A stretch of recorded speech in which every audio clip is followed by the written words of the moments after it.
September 2023 जालन्यातील Antarwali Sarati नावाचं एक छोटंसं गाव अचानक महाराष्ट्राच्या राजकारणाचं केंद्र बनलं. मनोज जरांगे पाटील नावाच्या एका सामान्य शेतकऱ्याने उपोषण सुरू केलं आणि एका लाठीचार्जने संपूर्ण महाराष्ट्र हादरवून सोडला. पण हे पहिल्यांदा घडत नव्हतं. 2014, 2018 आणि 2024 आणि आता सुद्धा आपण मराठा समाजाचे मोर्चे, संप आणि आंदोलने वारंवार पाहत आहोत. सरकार जी.आर. काढतं, कायदे बनवतं, पण कोर्टात ते टिकत नाही. लाखो कुणबी नोंदी सापडतात, पण तरीही प्रश्न सुटत नाही. म्हणूनच आज आपण याच प्रश्नाच्या अगदी मुळाशी जाणार आहोत. व्हॉट्सअपद्वारे फिरणारे मेसेजेस आणि राजकीय भाषणं बाजूला ठेवून आज आपण कायदेशीर सत्य समजून घेणार आहोत. नमस्कार मित्रांनो, मी यश. तुम्ही पाहता यशक्स मराठी. मराठा आरक्षणाचा गुंता समजण्यापूर्वी आपल्याला हे समजलं पाहिजे की मुळात आरक्षण काय आहे आणि ते का दिलं जातं. भारतीय संविधानाचं कलम 14 सर्वांना कायद्यासमोर समान मानतं, पण तरीही कलम 15(4) आणि 16(4) नुसार सरकारला काही विशेष अधिकार दिले आहेत. अनेकदा लोकांना वाटतं की आरक्षण हा गरिबी हटाव कार्यक्रम आहे, पण तसं नाहीये. कारण हा आर्थिक मागासलेपणा दूर करण्यासाठी नाही, तर ऐतिहासिक आणि सामाजिक मागासलेपणा म्हणजेच सोशल बॅकवर्डनेस दूर करण्यासाठी आणि प्रशासनात ज्यांना पुरेसं रिप्रेझेंटेशन मिळालेलं नाहीये त्यांना ते देण्यासाठी आणलेला उपाय आहे. गरिबांना मदत करण्यासाठी स्कॉलरशिप किंवा आर्थिक मदत असू शकते, पण आरक्षणाचा मुख्य उद्देश समान संधी आणि प्रतिनिधित्व हा आहे. इंदिरा सहानी जजमेंट समजण्यासाठी आपल्याला 1992 मध्ये जावं लागेल.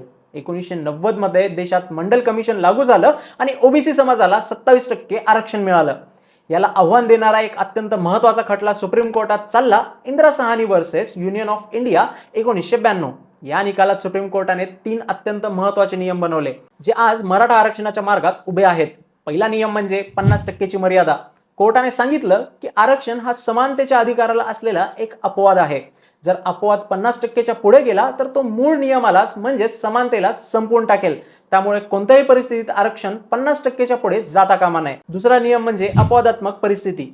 ही 50%ची मर्यादा फक्त एकाच अटीवर ओलांडता येईल. जर एखादा समाज अति दुर्गम भागात राहत असेल, जो देशाच्या मुख्य प्रवाहापासून पूर्णपणे तुटलेला असेल तरच. तिसरा नियम म्हणजे क्रीमी लेअर. आरक्षणाचा फायदा फक्त त्या समाजातील खऱ्या गरजूंना मिळावा म्हणून जे आधीच प्रगत झालेले आहेत, म्हणजे सध्या 8 लाख रुपयांपेक्षा जास्त उत्पन्न असणारे, त्यांना आरक्षण देता येत नाही. आरक्षणाचे सर्व नियम फक्त आणि फक्त इंदिरा सहानी खटल्यातूनच ठरवतात. तसेच जे 10% EWS म्हणजेच आर्थिक आणि दुर्बल घटकांचं आरक्षण आहे, ते 103व्या घटना दुरुस्तीने आलेलं वेगळं आरक्षण आहे. सुप्रीम कोर्टाने जनहित अभियान 2022 खटल्यात स्पष्ट केलं आहे की 50%ची मर्यादा फक्त जातीय आधारित आरक्षणालाच लागू होते, आर्थिक आरक्षणाला नाही. आता प्रश्न असा आहे की मराठा समाजाला आरक्षण का हवं आहे आणि कुणबी म्हणजे नक्की नेमकं कोण? ऐतिहासिक दृष्ट्या मराठा हा एक मोठा शब्द होता. जे शेती करायचे त्यांना कुणबी म्हटलं गेलं आणि ज्यांच्याकडे सत्ता, जमिनी आणि लष्करी अधिकार होते ते स्वतःला मराठा म्हणून घेऊ लागले. पश्चिम महाराष्ट्रात या दोन्ही ओळखी पूर्णपणे वेगळ्या होत्या, पण विदर्भ, कोकण आणि विशेषतः मराठवाड्यात या ओळखी एकत्रच राहिल्या. मराठवाडा पूर्वी निजामांच्या हैदराबाद संस्थानात होता. 1884 चे रेकॉर्ड्स आणि 1818चं हैदराबाद गॅझेट स्पष्ट सांगतं की मराठवाड्यातील लाखो शेतकरी हे कुणबी म्हणूनच नोंदवले गेले होते आणि त्यांना तशा सवलतीही मिळत होत्या. सातारा गॅझेटमध्येही कुणबी मराठा अशा नोंदी आहेत. स्वातंत्र्यानंतर प्रशासकीय चुकांमुळे किंवा राजकीय वर्चस्वामुळे अनेकांच्या नोंदी फक्त मराठा राहिल्या आणि त्यांना ओबीसी म्हणजेच कुणबी आरक्षणातून बाहेर पडावं लागलं. मराठा समाजाला आरक्षण देण्याचे अनेक प्रयत्न झाले. कालेलकर आयोग, बापट आयोग आणि खत्री आयोगाने मराठा समाजाला प्रगत ठरवून आरक्षण नाकारलं होतं. पण 2014 मध्ये राणे समितीने निवडणुकीच्या तोंडावर 16% आरक्षण दिलं, पण हायकोर्टाने त्याला स्थगिती दिली. त्यानंतर 2018 मध्ये राज्य मागासवर्गीय आयोगाने मराठा समाजाला मागास ठरवलं आणि सरकारने पुन्हा एकदा 16% आरक्षण दिलं. हायकोर्टाने ते टिकवलं, पण प्रमाण 12 ते 13% केलं. पण 2021 मध्ये सुप्रीम कोर्टाच्या जयश्री लक्ष्मणराव पाटील खटल्यात 5 न्यायाधीशांच्या खंडपीठाने हे आरक्षण पूर्णपणे रद्द केलं. यात सुप्रीम कोर्टाने स्पष्ट केलं की मराठा समाजाने 50%ची मर्यादा ओलांडण्यासारखी कोणतीही अपवादात्मक परिस्थिती सिद्ध केलेली नाहीये आणि हा समाज राजकीयदृष्ट्या प्रबळ आहे आणि राष्ट्रीय प्रवाहाच्या बाहेर फेकला गेलेला सुद्धा नाहीये, म्हणून आरक्षण देता येत नाही. 2021च्या निकालानंतर सरकारने डिसेंबर 2023 मध्ये निवृत्त न्यायमूर्ती सुनील शुक्रे यांच्या अध्यक्षतेखाली नवीन आयोग नेमला. या आयोगाने अतिशय वेगाने सर्वेक्षण करून निष्कर्ष काढला की महाराष्ट्रात मराठा लोकसंख्या 28% आहे, पण त्यातील 84% समाज मागास आहे. राज्यात आत्महत्या केलेल्या शेतकऱ्यांपैकी 94% शेतकरी मराठा आहेत. या आकडेवारीच्या आधारावर महाराष्ट्र सरकारने फेब्रुवारी 2024 मध्ये पुन्हा एकदा स्वातंत्र्य 10% एसईबीसी आरक्षण मंजूर केलं. यामुळे महाराष्ट्रातील एकूण आरक्षण सुमारे 62% वर गेलं आहे. पण इथेच खरी अडचण सुरू होते. विरोधकांचं म्हणणं आहे की हा कायदा 2018च्या कायद्याचीच कॉपी आहे. शेतीतील नुकसान हा आर्थिक प्रश्न आहे, त्याने संविधानातील सामाजिक मागासलेपणा सिद्ध होत नाही. सध्या हा 2024चा कायदा मुंबई उच्च न्यायालयात न्यायप्रविष्ट आहे. मराठा आरक्षणाच्या इतिहासात सर्वात मोठा ट्विस्ट तेव्हा आला जेव्हा मनोज जरांगे पाटील यांचं आंदोलन उभं राहिलं. पूर्वीचे मराठा मोर्चे मोठे राजकीय नेते किंवा श्रीमंत कारखानदार यांच्या नेतृत्वात निघायचे, पण जरांगे पाटील हे सामान्य शेतकरी होते. त्यांची मागणी अत्यंत स्पष्ट होती. आम्हाला स्वातंत्र्य एसईबीसी आरक्षण नको, कारण ते सुप्रीम कोर्टाच्या 50% मर्यादेत पुन्हा रद्द होईल. म्हणून आम्हाला कुणबी ओबीसी प्रमाणपत्र द्या आणि 27% ओबीसी कोट्यातूनच आरक्षण द्या. जरांगे पाटील हा मार्ग निवडतात कारण ओबीसी कोट्याला संविधानाचं आणि कोर्टाचं संरक्षण आहे. जर एखादा मराठा कायदेशीररित्या कुणबी सिद्ध झाला तर त्याला 50%ची मर्यादा ओलांडण्याची ही गरज पडत नाही. तो आधीच अस्तित्वात असलेल्या सुरक्षित कोट्यात जातो. यासाठी निवृत्त न्यायमूर्ती संदीप शिंदे यांची समिती नेमली गेली. या समितीने जुने निजामकालीन रेकॉर्ड्स तपासले आणि धक्कादायक माहिती समोर आली. तब्बल 54,80,000 जुन्या नोंदी सापडल्या, ज्यात कुणबी आणि कुणबी मराठा असा उल्लेख होता. सरकारने GR काढून मराठवाड्यात हैदराबाद गॅझेटला पुरावा म्हणून मान्यता दिली. ज्यांच्या जुन्या नोंदी सापडल्या त्यांना प्रमाणपत्र मिळायला लागलं. डिसेंबर 2023 पर्यंत सुमारे 37.9 लाख प्रमाणपत्रे दिली गेली. पण ज्या भूमिहीन किंवा गरीब मराठ्यांच्या नोंदीच नष्ट झाल्या आहेत त्यांचं काय? इथूनच जन्म झाला सगळे सोयरे या मागणीचा.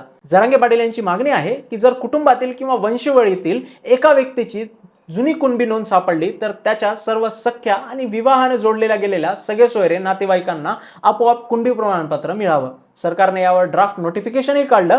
पण कायदेशीर सत्य हे आहे की कास्ट सर्टिफिकेट आणि कास्ट व्हॅलिडिटी या दोन्ही वेगळ्या गोष्टी आहेत. व्हॅलिडिटीसाठी वंशवळ सिद्ध करावी लागते. एकाच्या पुराव्यावर सरसकट सर्व नातेवाईकांना प्रमाणपत्र देणं हे कायदेशीरदृष्ट्या कोर्टात टिकवणं अतिशय अवघड आहे. मराठा समाजाला कुणबी माध्यमातून ओबीसी मध्ये घ्यायला मूळ ओबीसी संघटनांचा प्रचंड विरोध आहे. त्यांच्या मते महाराष्ट्रात ओबीसी आरक्षण 19% आहे. जर 28% लोकसंख्या असलेल्या राजकीयदृष्ट्या अत्यंत प्रबळ असा मराठा समाज 19% आला तर इतर शेकडो छोट्या जातींना भविष्यात काही मिळणार नाही. गुजरातचे पटेल, हरियाणाचे जाट आणि महाराष्ट्राचे मराठा या सर्वांची स्थिती सारखीच आहे.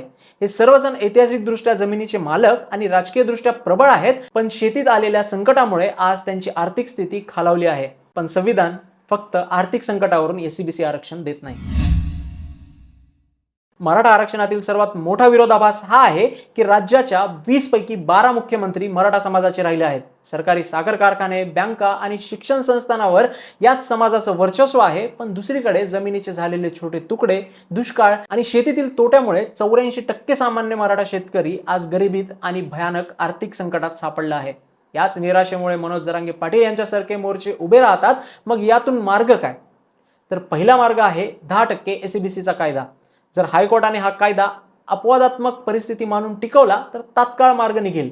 पण हे अत्यंत कठीण आहे, कारण सुप्रीम कोर्टाने 2021 मध्ये हेच कारण फेटाळलं होतं. दुसरा मार्ग आहे ईडब्ल्यूएस आरक्षणाचा. ज्या मराठ्यांचे उत्पन्न 8 लाखांपेक्षा कमी आहे त्यांच्यासाठी केंद्र सरकारचा 10% ईडब्ल्यूएस आर्थिक दुर्बळ कोटा हा कायदेशीरदृष्ट्या सर्वात सुरक्षित मार्ग आहे.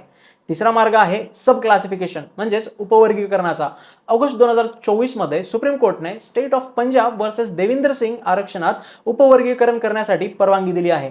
सरकार ओबीसी कोट्याला धक्का न लावता त्या अंतर्गत कुणबी मराठ्यांसाठी वेगळा गट बनवण्याचा विचार करू शकतं, पण हे राजकीयदृष्ट्या धोकादायक आहे. चौथा मार्ग म्हणजे बिनशर्त आर्थिक मुदत. जातीच्या प्रमाणपत्राशिवाय सरकार शिक्षणात 100% फी माफी आणि हॉस्टेल सुविधा देऊ शकतं. आता हे सगळे झाले मार्ग. यात सरकार कोणता मार्ग चूज करतो ते सरकारवर डिपेंड आहे. आता हे सगळं पाहून तुम्हाला प्रश्न पडत असेल की सरकार वारंवार फक्त आश्वासन का देतं? तर कोणतंही सरकार 28% मराठा मतदारांना थेट नाही म्हणू शकत नाही आणि दुसरीकडे 19% ओबीसी मतदारांना दुखवू शकत नाही. कायदा करणं सोपं आहे, पण तो संविधानाच्या 50%च्या कसोटीवर सुप्रीम कोर्टात टिकवणं सरकारच्या हातात नसतं. जी.आर काढून कायदा किंवा सुप्रीम कोर्टाचा निकाल बदलता येत नाही. त्यामुळे सरकार आश्वासने देतं आणि अंमलबजावणीच्या वेळी तांत्रिक अडचणी येऊन पुन्हा आंदोलने सुरू होतात. मराठा आरक्षणाचा प्रश्न हा कोणत्याही एका व्यक्तीचा किंवा सरकारचा हट्ट नाही. हा संघर्ष आहे एकेकाळच्या प्रबळ समाजाचा, ज्याला बदलत्या अर्थव्यवस्थेने अडचणीत आणलंय. हा संघर्ष आहे त्या छोट्या ओबीसी जातींचा ज्यांना आपल्या अस्तित्वाची भीती वाटते. आणि सर्वात महत्त्वाचं, हा संघर्ष आहे संविधानाच्या त्या लक्ष्मण रेषेचा जी समानतेचे रक्षण करण्यासाठी आखली गेली आहे. जोपर्यंत राजकारण आणि संविधान यातील फरक आपण समजून घेत नाही, तोपर्यंत हा लढा असाच सुरू राहील.